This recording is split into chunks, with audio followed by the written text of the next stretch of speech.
J'espère que vous allez bien, j'espère que vous vous portez bien.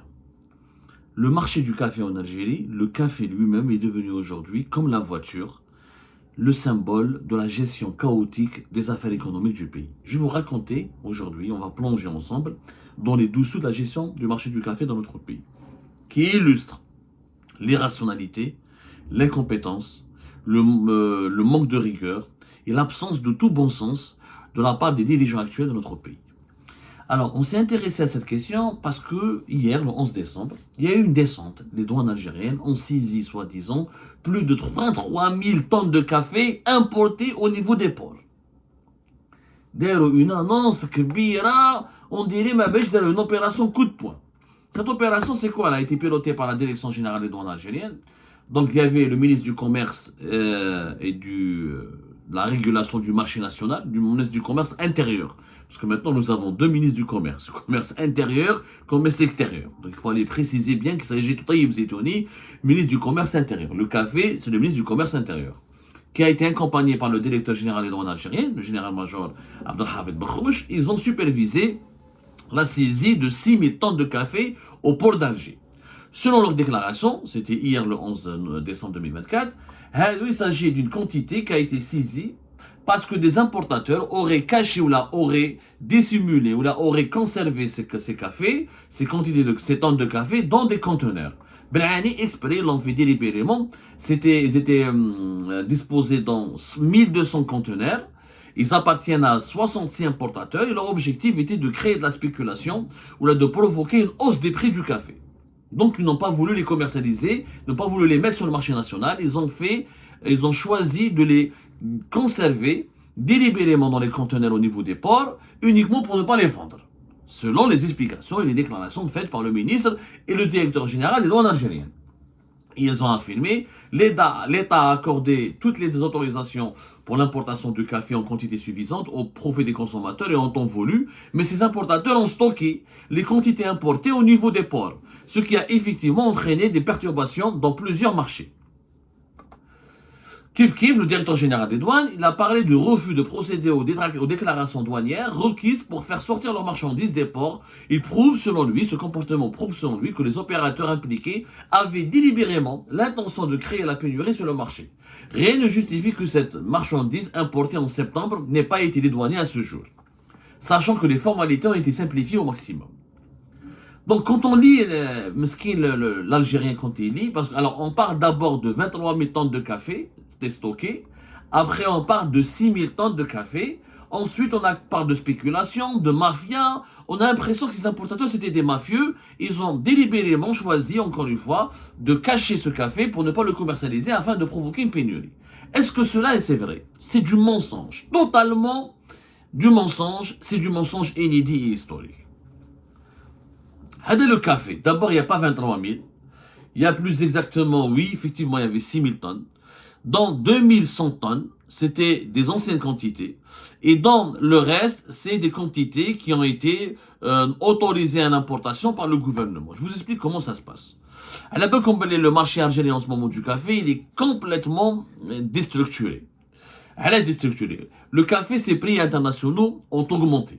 Je fais une petite introduction. C'est important de comprendre des notions de base de ce problème, parce qu'il y a trop de populisme, il y a trop de mensonges, de manipulation. C'est une fin où l'économie entière, elle fonctionne sur un principe simple, la demande et l'offre.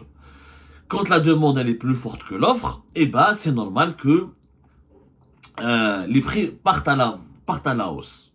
Quand c'est le contraire, les prix baissent. C'est une mécanique internationale. Il y a des spéculations, il n'y a rien du tout. Mais on va aller étape par étape. Sur le marché mondial, les prix du café augmentent depuis pratiquement plus de 2 ans. À cause des changements climatiques, à cause du réchauffement climatique, à cause des perturbations constatées dans la récolte, dans la production du café, dans les grands pays producteurs de café qui sont le Brésil, qui produit à lui seul 33% du café. Le café, c'est le Robusta, c'est l'Arabica, Il y a deux types de café, Arabica ou Robusta, mais grosso modo, au-delà de ces deux catégories, les plus gros producteurs de café dans le monde, c'est le Vietnam, c'est le Brésil, c'est la Colombie, c'est en Afrique, c'est l'Ouganda. Ces pays-là, à cause du réchauffement climatique, notamment le Brésil et le Vietnam, ont été ébranlés par des événements depuis 2021 jusqu'à 2023, jusqu'à même 2024, les réchauffements climatiques, les feux de forêt, les perturbations climatiques, ce qui fait que les récoltes ont été totalement perturbées. Il y a eu une baisse de la production mondiale du café. Il y a eu une perturbation. Ce qui fait que les prix du café, par exemple, depuis le 1er janvier 2024, les prix mondiaux du café ont augmenté de 62%. Depuis 6 mois, les prix du café ont augmenté de 45%. Depuis le 1er janvier 2024, les prix ont augmenté de 62% sur une année. En 3 ans, les prix du café ont augmenté de 32%. En 5 ans, sur le marché mondial, les prix du café ont augmenté de 170%. 170%. Tout ça pourquoi? Parce qu'il y a eu des perturbations climatiques et une impossibilité de produire du café, de répondre à la demande mondiale. Le café est de plus en plus consommé, il y a de plus en plus d'êtres humains qui consomment du café, sauf que la consommation des pays qui produisent du café, elle progresse, la consommation interne, et la production est en train de faiblir, puisque la culture de la production du café est extrêmement perturbée par les réchauffements climatiques. C'est l'une des filières agricoles qui est la plus touchée par les problèmes du climat, la sécheresse, les inondations, les feux de forêt, les périodes de canicule, etc. C'est-à-dire, je fais un mot, le contexte international. Les prix du café n'augmentent pas, augmentent dans le monde entier. Ce ne sont pas les spéculateurs algériens, ce ne sont pas les importateurs algériens. Ce n'est pas Qadr el Hamida qui est en Algérie, ou le Mbarraqi, ou le Malharraj qui décide de provoquer la hausse des prix sur les marchés mondiaux. Les prix ont explosé sur les marchés mondiaux. En Algérie, nous sommes un grand pays consommateur de café. Il faut savoir que nous sommes le premier pays consommateur de café avec l'Éthiopie, en Afrique. On consomme plus de café que les Égyptiens, que les Marocains, que les Tunisiens. Dans le monde arabe, il y a les Libanais qui boivent plus de café que nous. Nous sommes dans le top 3 dans le monde arabe et dans le top 3 sur le continent africain. On estime que chaque Algérien, il boit entre presque plus de 4 kilos, 4 kilos de café par an. Ce qui est quand même considérable. Il n'y a que les Libanais qui font plus que nous, 5,8 kg, 5,8 presque 6 kg de café par an pour les Libanais par habitant. Le reste, on consomme pratiquement plus de café que les Américains et autant de café que les Américains et les Français. Il n'y a que les Finlandais, les Suédois, les Norvégiens qui consomment plus de café que nous. Mais on est pratiquement qui m'a les Allemands, qui m'a les Français, qui m'a les Américains. Entre 4 kilos et quelques. L'Algérie ont dépensé l'équivalent de 300 millions de dollars pour acheter les grains de café qui sont nécessaires à la production du café. Il faut savoir que l'essentiel de notre café, nous sommes par exemple parmi les 10 plus grands clients du Vietnam. L'essentiel de notre café vient du Brésil, de l'Indonésie, du Vietnam et de l'Ouganda. On consomme plus le Robusta que l'Arabica. 85% du café que nous consommons, c'est du Robusta. Donc, en 2023, nous avons acheté pour plus de 300 millions de dollars de grains de café. 130 000 grains de café. En Algérie, il est interdit d'importer le café, il est déjà produit. On importe des grains de café. Ensuite, les grains de café passent par des torréficateurs qui fabriquent le café. Ensuite, il est commercialisé au commun des mortels. Il faut savoir que contrairement, c'est très important de comprendre, que contrairement aux autres filières, il y a plusieurs maillons dans la production du café en Algérie. Il y a l'importateur, on ramène les grains de café, ensuite on va, on va le donner aux grossistes, les grossistes vont les revendre aux torréficateurs. Nous avons un nombre important de torréficateurs en Algérie. Les torréficateurs, c'est 3 catégories. C'est les grandes entreprises, qui en ont une quinzaine, les torréficateurs qui ont un peu plus de moyens, entre 130 et 135, et il y a ce qu'on appelle les petits artisans, qui est 1200 artisans, c'est-à-dire c'est des petits ateliers, ils ont des machines de torréfication de café. Alors le Hamas, c'est celui qui utilise les grains de café pour fabriquer le café.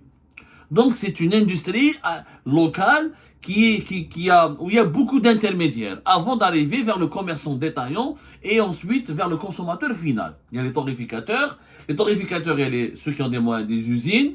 Il y en a qui ont des moyens qui sont moyens, c'est-à-dire qui sont entre pas des grandes usines, mais ils sont industrialisés, et les torréficateurs artisans, avec des vieilles machines, et des petites entreprises familiales, des petits ateliers. Donc, avec l'augmentation des cours, il était devenu problématique pour l'État algérien de financer cette facture de l'importation du café. Quand même, 300 millions de dollars, Jetom Ghalia. Voilà, Jetom Ghalia, ni les dirigeants algériens, pour eux, 300 millions de dollars, comment? Alors, ils ont commencé à vouloir réguler cette facture. Les importateurs, ils n'ont pas le choix. Ils payent le café au prix fort sur les marchés mondiaux. Ils sont obligés de les vendre à prix cher. Il faut savoir que le café, comme plusieurs produits qui sont importés de l'étranger, comme les voitures par exemple, il est soumis à plusieurs taxes. En Algérie, d'abord, avec les taxes douanières, t'as le café par exemple, quand on l'importe, il faut, en plus que les prix sont très chers sur le marché international, il faut payer 63% de taxes. Avec 30% de taxes à l'importation, 19% de TVA et 10% de ce qu'on appelle la taxe intérieure de consommation.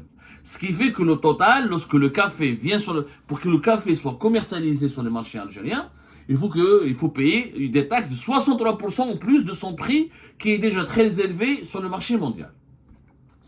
Et encore une fois, nous ne pouvons importer que les grains de café. On ne peut pas, le café, en Algérie, la loi, il faut qu'il soit torréfié et transformé localement. Donc, on ne peut pas importer du café directement. Donc, il y a des caractéristiques. Donc, c'est un marché qui est un peu compliqué. Elle est devenue compliquée parce que l'État algérien, quand le café augmente, ce qui est normal, l'importateur, ça lui coûte cher d'acheter le café sur le marché mondial, il paye 63% de taxes, le grossiste, les torréficateurs vont le payer le café beaucoup plus cher, donc pour torréfier le café, et ça va coûter beaucoup plus cher et le consommateur final doit payer plus cher.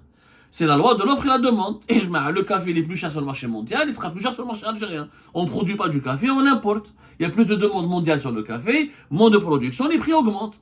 C'est une logique, mais il ni spéculation, ni mafia, etc. L'État algérien, comme les Algériens et les Algériens n'ont pas d'argent, et comme l'État algérien commençait à empêcher, c'est-à-dire il a voulu réduire la facture des importations du café, et les importateurs ne pouvaient pas importer comme il se doit, il a limité les importations. Ensuite, quand il y a eu beaucoup de polémiques sur le marché, où le qahwa ghalia, où le café commençait à faire l'objet d'une pénurie, le gouvernement algérien a eu peur de la colère populaire, il a trouvé une solution. Il a plafonné les prix du café. Pour que le café ne soit pas cher, pour qu'il soit accessible à tout le monde, il y a eu un décret qui a été établi. C'est le décret de 20 août. C'est un décret qui a été établi le 20 août, le 21 août 2024, où l'État algérien oblige à travers un décret exécutif, à plafonner les prix du café. C'est-à-dire en Algérie, on ne peut plus vendre comme on veut les prix du café. Voilà, donc il y a eu un contrôle sur les prix. Mais où j'ai le décret exécutif, comme le décret exécutif, la date, etc. Plafond des prix du café en Algérie. C'était le 20-21 août 2024. Voilà, c'est le décret exécutif numéro 24-279 du 20 août 2024. Donc c'était le 20 août 2024. Là, le décret, qu'est-ce qu'il dit? Il dit, globalement, qu'il faut, donc le prix du café est plafonné à 3% calculé sur la base de la valeur en douane, tandis que la marge bénéficiaire applicable à l'importation des produits issus du café vert, importé, destiné à la transformation, est plafonné à 4%. Le plafonnement de la marge bénéficiaire de la distribution, en gros, est à 4%, et la distribution d'État est à 8%. Le kilo de café arabica devrait se vendre à la consommation à 1250 dinars, le kilo, et le kilo de café robusta à 1000 dinars. Donc l'État algérien il a décidé de plafonner, c'est-à-dire l'importateur, il ne doit pas gagner au-delà de 3% de marge bénéficiaire, et 4% aussi au niveau du prix, selon les deux catégories de café que nous importons, et la distribution en gros kiff, il ne doit pas dépasser 4% de marge bénéficiaire, et le détail ne doit pas dépasser 8% de marge bénéficiaire, et le prix final doit être entre 1250 le kilo et 1000 dinars le kilo. L'État algérien. Sauf que quand tu plafonnes les prix normalement, il y a ce qu'on appelle un mécanisme de compensation. C'est-à-dire que les personnes, les importateurs qui achètent du café cher et qui sont obligés de le vendre à un prix soutenu, à ne pas dépasser un plafond fixé par l'État, et ben normalement ils sont compensés parce que les importateurs vont perdre de l'argent vu que le café, ses prix sont en train d'augmenter. Et l'État il te dit que tu peux pas, que le prix est plafonné, que normalement tu peux pas dépasser 3% de la valeur du café en douane. Sauf que l'importateur, il paye des taxes, il paye les frais des frais de transport maritime, les frais de stockage, il a des salariés, il a des déclarations sociales à payer, il a des impôts à payer sur le revenu, il paye. L'importateur, il a d'autres frais, mais l'achat du café sur le marché mondial. Non, donc il y a eu une série de réunions entre septembre jusqu'à novembre de même 2024. Oui, les importateurs du café ont rencontré les responsables du ministère du Commerce pour leur dire « Ok, nous on n'a pas de problème. Si vous voulez qu'on fasse comme l'huile et le sucre par exemple, il y a l'État, depuis 2011, il offre une compensation. Une compensation, ça veut dire quoi? La compensation consiste à ce que l'État prend en charge la différence entre le prix moyen à l'importation et le prix final auquel le produit importé doit être commercialisé. En clair, quand tu importes, ça te coûte très cher le produit comme l'huile et le sucre. Le café, ça coûte très cher. Tu dois l'importer à un prix élevé, mais tu dois le vendre à un prix qui te permet pas de gagner de l'argent pour rentrer dans tes frais, pour rentrer dans tes charges, pour récupérer ton argent et avoir un peu de bénéfice. Donc, la différence entre le prix plafonné et le prix de revient réel, normalement, c'est l'État qui offre des compensations. On appelle ça une compensation entre le prix moyen pondéré de l'importation et le prix des produits finis issus de la commercialisation du produit qui est plafonné. Dont les prix sont plafonnés. Il y a la différence entre le prix plafonné et le prix fixé par l'État et le prix de revient réel. Normalement, c'est des compensations qui sont financées par l'État. C'est ce qui se passe avec l'huile et le sucre. Dans chaque année, plusieurs dizaines de millions d'euros sont dépensés par l'État algérien pour rembourser et compenser les pertes accusées par les fabricants de l'huile et de sucre.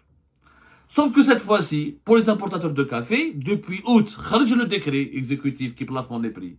Mais le mécanisme de compensation n'a pas été du tout appliqué ni mis en place. Officiellement, le café en Algérie est devenu comme l'huile, comme le sucre, comme l'eau, comme beaucoup de produits de première nécessité, soutenus par l'État.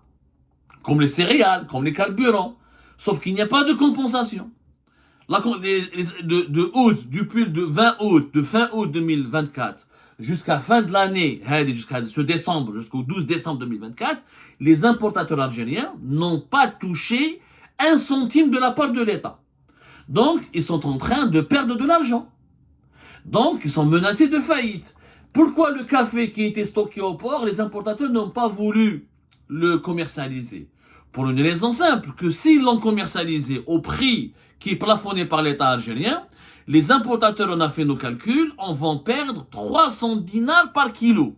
Ils vont perdre de l'argent. Parce qu'au le café, ils l'ont acheté cher. Ils ne peuvent pas le vendre au prix qu'ils veulent en Algérie. Pour récupérer leur argent, un peu de bénéfice et les frais de leur charge. Donc, s'ils le vendent comme l'État leur exige, ils vont perdre 300 dinars par kilo. Donc, normalement, l'État, c'est à lui de les compenser, de les payer, de les rémunérer, de leur donner de les 300 dinars pour qu'ils ne perdent pas. Au moins pour qu'ils ne perdent pas. Ils n'auront pas de bénéfice, mais au moins ils ne perdent pas. Ils auront leur argent. Ils auront de l'argent. Et au moins, ils vont récupérer leur argent. Et bien, l'État refuse de payer. L'État n'a pas... Pourquoi il refuse de payer? Parce que, normalement, les compensations ne sont pas accordées par l'État. Il y a sur un coup de tête, il y a un décret. Par exemple, l'huile et le sucre, il y a un décret qui date depuis 2011, qui a été remanié entre 2022 et 2021, etc. Mais il y a un décret. C'est un décret qui précise, voilà, parce que la compensation, c'est une procédure. La procédure de compensation, il faut introduire une demande, il faut des justificatifs nécessaires, il y a un comité interministériel, on bat l'opérateur économique en échange de ces compensations qu'il doit toucher, il doit s'engager à respecter les prix plafonnés, mais il faut un décret exécutif qui est établi ou là qui explique le mécanisme de compensation. Dans le cas du café, on n'a pas du tout fait ça. On a fait juste un décret exécutif qui plafonne les prix. Ou d'abord, comme tout les importateurs. Donc les importateurs, ils sont menacés, l'État leur fait du chantage. Celui qui a une licence d'importation, effectivement, l'État a donné l'équivalent, selon nos investigations, de quoi importer 23 000 tonnes. C'est des licences qui ont été données. Sauf que l'importateur n'est pas en train d'exécuter ses licences. Qui met les importateurs qui en sont bloqués dans le port. Ils sont pas fous, ils auraient aimé vendre leur café. Mais s'ils le vendent avec le prix plafonné, ils vont perdre leur argent. Parce que personne ne va les rembourser. L'État ne veut pas les rembourser. Donc qu'est-ce que fait l'État algérien? Il menace les importateurs. Celui qui a des licences, ils vont le menacer. Ils lui disent que si tu n'importes pas avec ton argent, on va te juger pour spéculation. Et tu risques entre 10, 20 jusqu'à 30 ans de prison. Ça veut dire que tu fais exprès de provoquer la hausse des prix du café. Parce que tu as une licence d'importation et tu ne veux pas ramener le café. Ou là où celui qui a importé le café, il est déjà au niveau du port. S'il ne le commercialise pas, il est accusé aussi de spéculation, alors que les importateurs leur expliquent, on est en train de perdre de l'argent. Si je perds de l'argent, je vais faire faillite. D'ailleurs, le nombre des importateurs de café a chuté. Ils étaient 43 000, ils sont à peine 9 000. Et encore, dans les 9 000, la majorité d'entre eux ne travaillent pas. Donc, il y a une centaine d'importateurs de café qui travaillent. Et en plus, le problème du café, il n'est pas comme celui de l'huile et du sucre, c'est que le mécanisme de compensation ne doit pas toucher uniquement l'importateur. Parce que l'importateur ramène les graines. C'est pas lui. C'est pas l'importateur qui fabrique le café. C'est les torréficateurs. Les torréficateurs, il faudra les indemniser. Parce que tu leur dis de ne pas dépasser un certain prix, qui est le prix plafonné. Et Behoua, il a des charges. Lui, quand il va acheter le café, il va l'acheter très cher. L'importateur, pour qu'il puisse le vendre à des prix plafonnés au grossiste.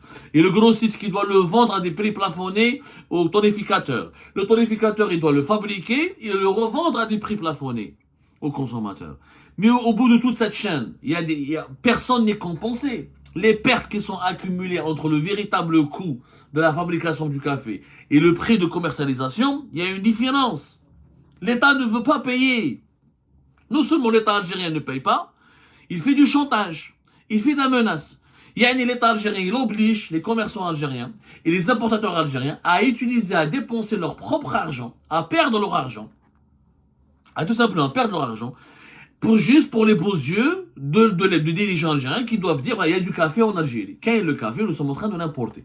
D'ailleurs, les importations, la preuve, comme les importateurs ils perdent de l'argent, ils refusent d'importer, ils renoncent à importer. Et du coup, en novembre 2024, par exemple, l'Algérie qui a importé 29 000 tonnes par mois, on importe 3 000 tonnes par mois. Pourquoi? Ça, c'est le ministre du Commerce qui le dit. Au début du mois de novembre 2024, le ministre du Commerce Taïb Sitouni a annoncé fièrement que les importations ont baissé de 29 000 à 3 000. Mais il y a Brel. Pourquoi ils ont baissé? Parce que les importateurs, ça leur coûte très cher d'importer et que personne ne les rembourse. Et que personne ne veut leur donner des compensations. Mais qui est le malade mental qui va perdre son argent à acheter un produit qui coûte cher sur le marché mondial pour le vendre à des prix plus bas que le marché mondial, à des prix très bas sur le marché national? Il n'est pas remboursé, il n'est pas compensé, il doit payer les salaires, il doit payer le fret maritime. Ce n'est pas possible. Tu veux limiter le prix du café à 1000 dinars, 1200 dinars le kilo, alors que il coûte 3-4 fois plus cher sur le marché mondial. Tenez la différence. Tu ne t'importes pas, tu ne commercialises pas comme l'État l'exige, tu rentres en prison. Du coup, les importateurs importent de bons moments, ils se désengagent de ce domaine et ça crée une pénurie de café. En réalité, l'État algérien, s'il voulait contrôler à lui seul le marché du café, tu fais comme les légumes secs, tu imposes un monopole, et c'est tout.